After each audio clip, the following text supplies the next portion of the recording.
everyone. Welcome to the Green Job Series, where we introduce the intersection of climate justice, urban sustainability, land regeneration, and circularity. Today, we have the privilege to talk with Eloya Williams from Youthful Cities. They act as research and innovation manager, and more than introducing their wonderful work, I'd like to welcome you and give you some time to share a bit more about your work with Youthful Cities. And yeah, I'm really excited to talk with you today. Hey everyone, so I'm Eloya, she, her.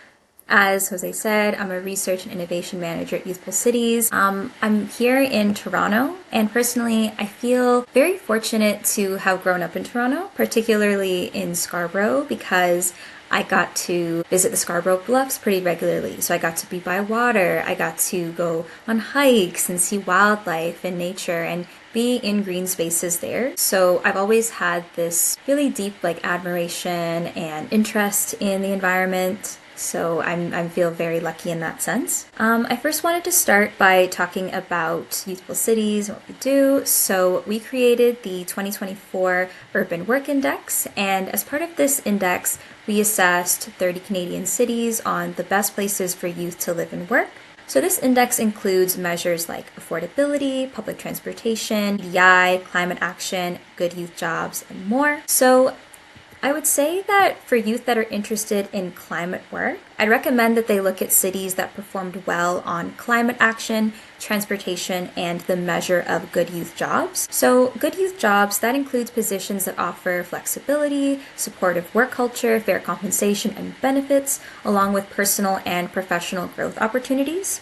So when you have a look at the Urban Work Index, you'll see cities that scored well on climate action, and that includes Toronto, Vancouver, Montreal, Ottawa, Halifax, Victoria, and Charlottetown. And just as a reminder of when we're talking about climate action, I'm thinking about it in terms of the efforts that we take to mitigate climate change and its impacts and reducing greenhouse emissions, as well as adapting to the future of climate change.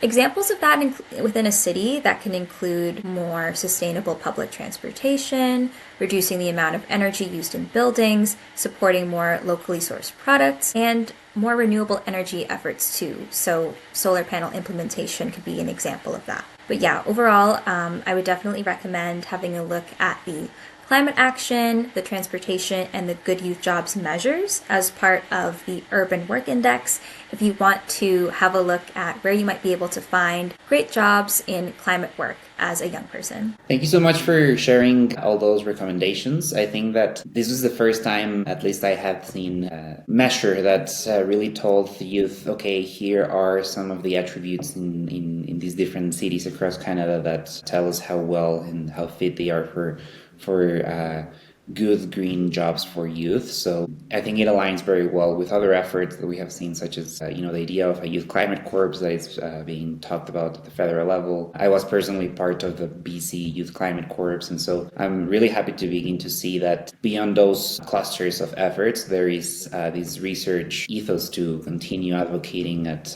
this data-backed level of advocacy. Thank you so much for sharing more about Youthful Cities. I would like to spin a little bit our conversation to think more about what could be other factors that influence the decision of young people who are looking for climate job-friendly cities. And so I think that you mentioned already a few of the listed ones in the Urban Work Index, but can you talk a little bit more about what are the elements that were analyzed to come up with that?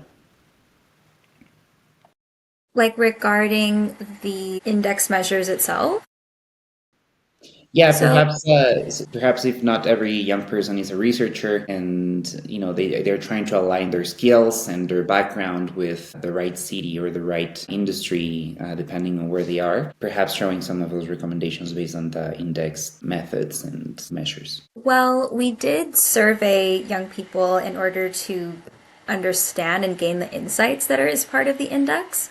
So we surveyed youth across like the different cities. We also conducted interviews with them just to gain a young person's perspective. And then in addition to that, there can be certain like data limitations when we're looking across cities to try to standardize what we're looking at. One recommendation I suppose we would have is improving data sort of transparency across cities. So when we're looking at maybe the climate action that different cities take on, if there's a way for them to really clarify the kind of measures that they take with regard to sustainability or contributing towards net zero targets so that people have a better sense of that, perhaps on city websites, a way for it to be more accessible and clear. And if there's perhaps a more standardized method for looking at that, because that was actually kind of a challenge that the Youthful Cities like data team was working on, which was standardizing the different climate action measures across the index. So perhaps an increase in transparency in that sense. Another thing that I was thinking about with regard to just like the lived experiences of young people in these cities, I'll think of the examples from our qualitative data, so in our interviews. We found that a lot of young people, when they were talking about what they would like to see improved in their cities with regard to kind of climate action and these sorts of efforts, was improved public transportation as well as more green spaces. They wanted more public spaces where people could convene. They wanted to see more mixed use of buildings and playful spaces, these kind of, as opposed to kind of more segmented cities. So I think this can be very helpful when we're thinking about like urban planning, for example, and sustainability efforts in that regard. And then also, for example, the cities of Vancouver and Montreal, we saw that young people there were very much aligned with the environmental factors there. So finding work that really aligned well with their values, so regarding social accountability, as well as supporting the environment, more green spaces, like these kinds of factors were very important to young people there. We saw that the highest percentage of youth interested in working in the green economy in the next 5 years were in Vancouver at about 20%. And then this was followed by Toronto, Moncton at around 19%, and then followed by Montreal. These were above the national average of about 14% of youth that are interested in green jobs and like aspirations with regard to these green jobs.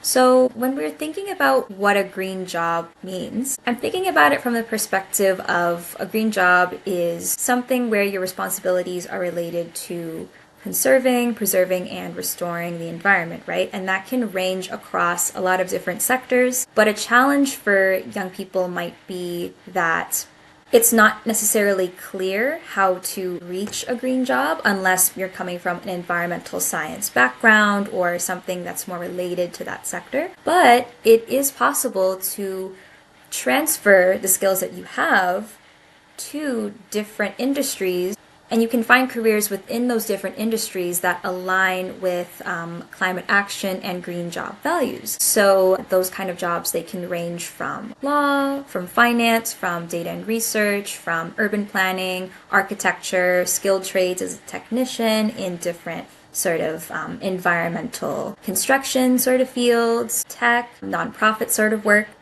And the way to find these kinds of jobs, I think we have to think about the youth side and the employer perspective on how to make that kind of work more accessible. So per advice from, say, the Canada Job Bank and that of the Green Career Centre, have a look at the descriptions that are in different jobs. Does the job call for particular environmental knowledge, like about different ecosystems?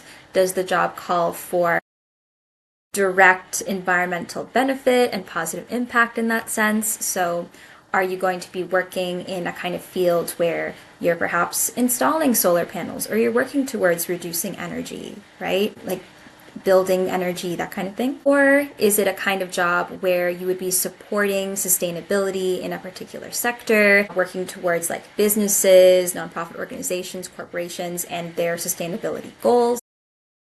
If so, then the job might align with what a green job means. And on the employer side, it's important to be very transparent about whether this is a green job position. So this can mean labeling it as such, making it clear that this position is working towards the net zero goals that Canada set, and so forth. So just thinking about how to perhaps transfer existing skills that you have into a career that can align with any of those descriptions. And then on the employer side, to just be more transparent about whether this is a green job and how it would align, and making that clear in the description. That's great. I think that there's so many different insights in there, and I begin to see how we see this generational trend in the cities that have this preference for green jobs, thinking more around the intersection with different things. I mean, you talked about green spaces or better and more reliable public transportation, and I think that thinking about our profession is also thinking about our lifestyle and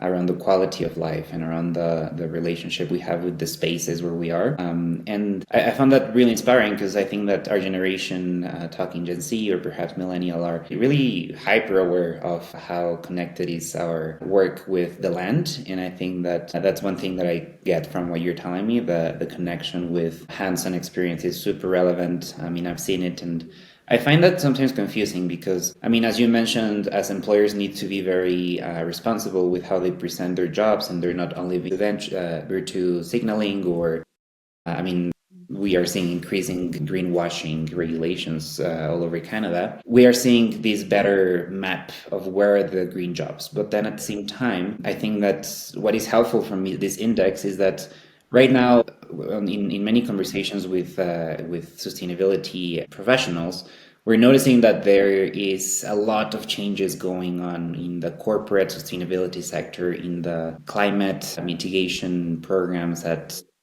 government in different levels. And so the advice I've gotten has been to look for being adaptable and keep learning as things go changing. But at the same time, I feel it's sometimes hard because then, I mean, my personal experience was coming out from social sciences with a climate action focus degree and not knowing what were my skills and where could I place them. And so what I'm hearing from you at least is that we need to be aware of our knowledge, and we need to be aware of how that fits into the commitments, that being net zero or local climate plans. Perhaps there's all these different ways in which we can figure out where we fit in this green economy. Yes, and I think definitely the research that we've seen from Youthful Cities is that skills mismatch is a significant factor here when we're thinking about the context of the pandemic. We're thinking about the level of lost experience and lost skills. It can be difficult for young people to, for one, gain experience, and also to even identify, okay, well, what are the skills that I need or that are important for me, and then what are skills that employers are looking for. There's still that valley that we're trying to bridge when it comes to assessing your own skills and then the skills that you think are going to be marketable, and still ensuring that you can adapt, like in this highly competitive work environment. So I think it'll definitely take some time, but I absolutely do believe that improving the data transparency around like what kind of careers count as green jobs, and thinking about the values within those green jobs is that it goes across industries, across sectors. It shouldn't be as insular, or people thinking that it's just one pathway or it requires this particular background. Perhaps there's so many different avenues to apply in order to work somewhere that aligns with like the climate action values of young people, like of our generation. So I think that that's just something that I've been thinking about, is like the data transparency side of it, and then thinking of like providing some input on how to search and how to connect with those things. Like for example, I saw how the Green Career Center, you have these great like networks that you're in partnership with, and like the Youth Job Bank, as well as the particular networks that are supporting BIPOC youth and women and all different folks in finding these kind of avenues, which I think is fantastic. Is thinking about the amount of like networking experience that was also lost due to the pandemic.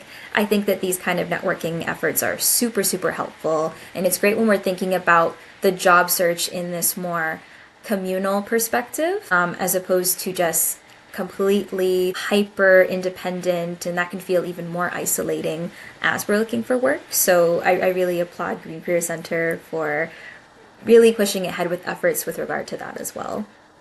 Yeah, I mean, something I always think about is, our sort of focus on being self-made sometimes in, self-growth and development.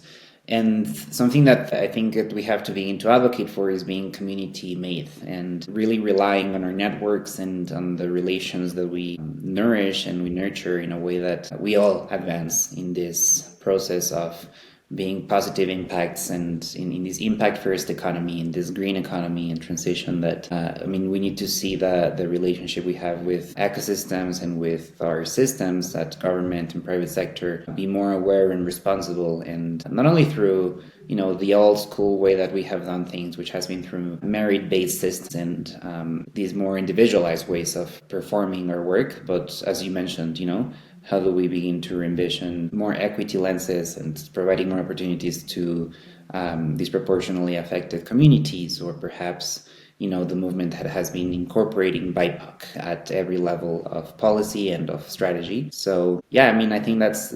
I do wonder, what have you found in the Urban Work Index that talks more around those challenges that urban youth are facing when pursuing these climate careers? And you mentioned some of those calls to action, perhaps increasing that accessibility and responsibility for employers, but any other elements you'd like to raise on this?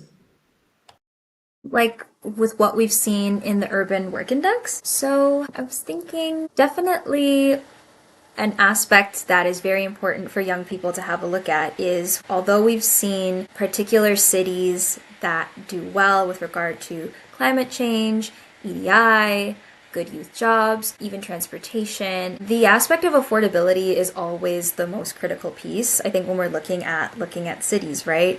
Like for example, Toronto, Vancouver, and Montreal, they scored in the top for the Urban Work Index, but of course those cities also face some challenges when it came to the affordability aspect of them. I believe Montreal is the most affordable of those top three, but it's just something that I think as young people, we always have to keep in mind when we're navigating, looking for somewhere to work. It's always just that piece, which I think is a continuously added challenge. Yeah, absolutely. I think that when we begin to think about what politics are telling us, polls and elections, you see the desperation of the public in how am I going to become this climate advocate, this climate activist, solutionist, all of these different things. The climate champion etiquette is the one that always gets to me.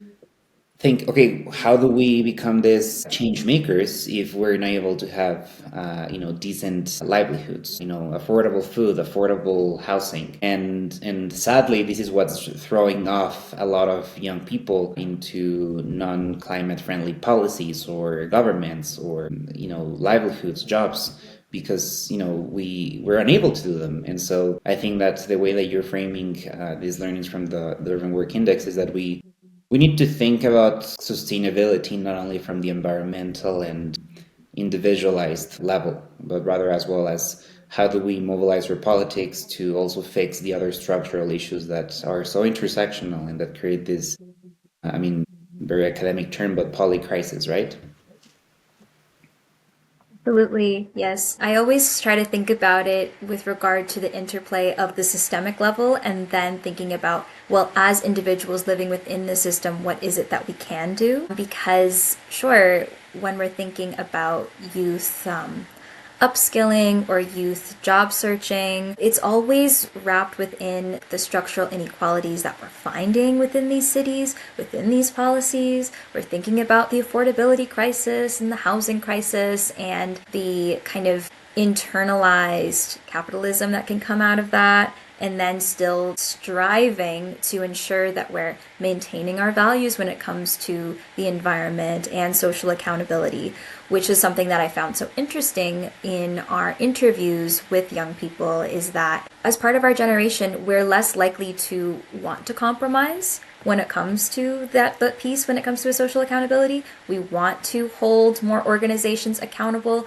beyond performative platitudes. We want to look at, well, what are the practices that this actual workplace is offering when it comes to the equitable piece, like when we're thinking about the living wages aspect, or we're thinking about the commitments that these companies have to sustainability. Like how are they making that actionable, which I think is always very important. And I think it's a very critical aspect of the generational shift. I think it's a big part of why we highly value flexibility and work-life balance and these kind of hybrid positions that can enable us to really have more of that work-life balance and then dedicate ourselves more to these kind of causes and work that aligns more with these values. So I think there definitely has been a very important, impactful generational and cultural shift where we're also promoting these community values as well. Because that's the other piece that I find so interesting when we're looking at good youth jobs is it's like while we do highly value these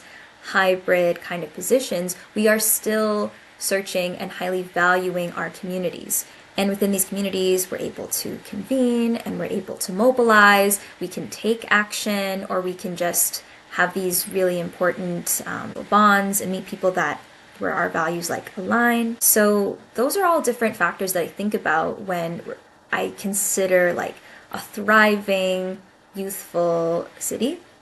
And of course, making it more affordable as well. That's great insights. I think that debunking a lot of those assumptions we make on generations and also the nuance, because while we may want to have this more flexible work settings and we're not as compliant perhaps with some of the sacrifices that I always hear it from siblings or from older generations that they just say like, okay, well that's just work, that's the culture that we have.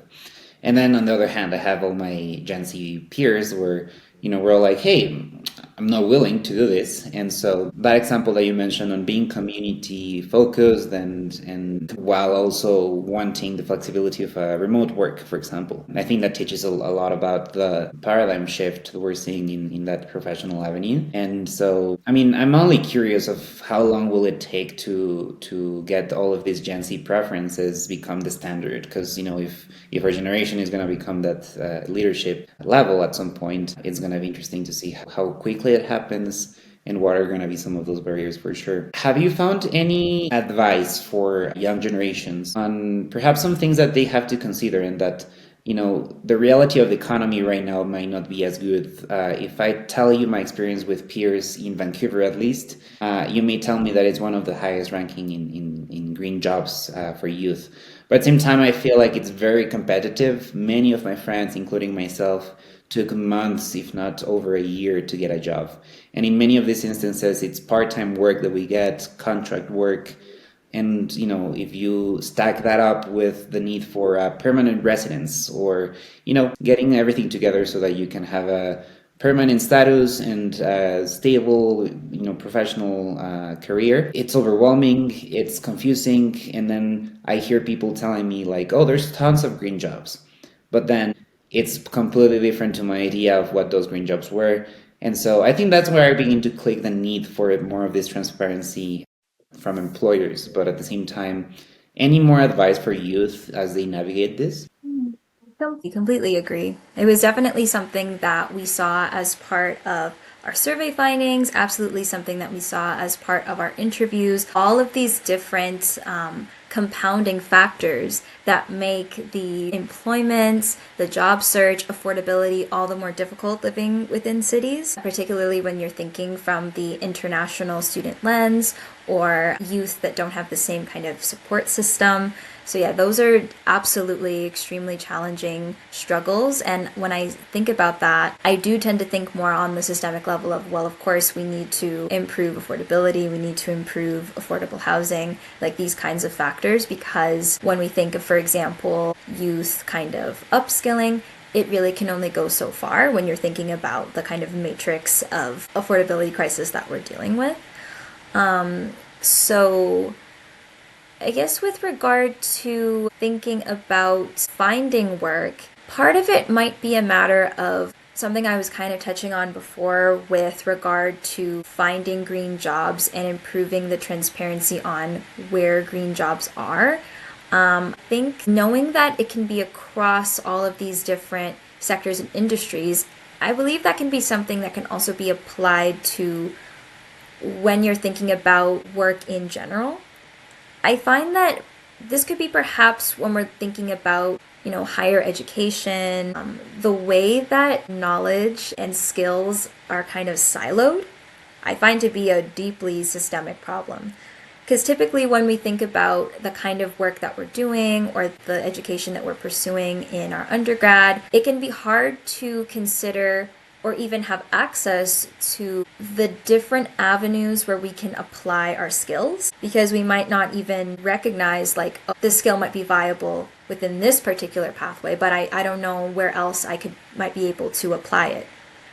So I think that could be part of it, is perhaps collaborating on opening up those silos, talking with other people, trying to do that kind of networking to see where is it that I do have skills.